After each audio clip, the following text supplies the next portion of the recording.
এদিন কোনো শক্তি নেই, কোনো আশ্রয় নেই, আল্লাহর সামনে সবাই একা।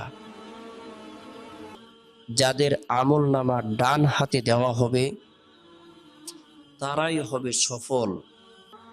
আজ তোমাদের কোনো ভয় নেই, তোমরা দুঃখিত হবে না। এই জান্নাত চিরস্থায়ী শান্তির আবাস। দুনিয়াতে যারা ধৈর্য ধরেছিল তাদের জন্য রয়েছে বিশুদ্ধ পানীয় ও সম্মানের আপ্যায়ন। এখানে কোনো কষ্ট নেই, নেই ক্লান্তি। এই পুরস্কার শেষ হবার নয়, ও চিরন্তন। সবচেয়ে বড় পুরস্কার আল্লাহর সন্তুষ্টি।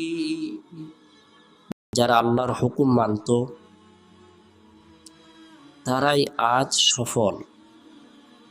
আজি সময় ও ফিরে আসার।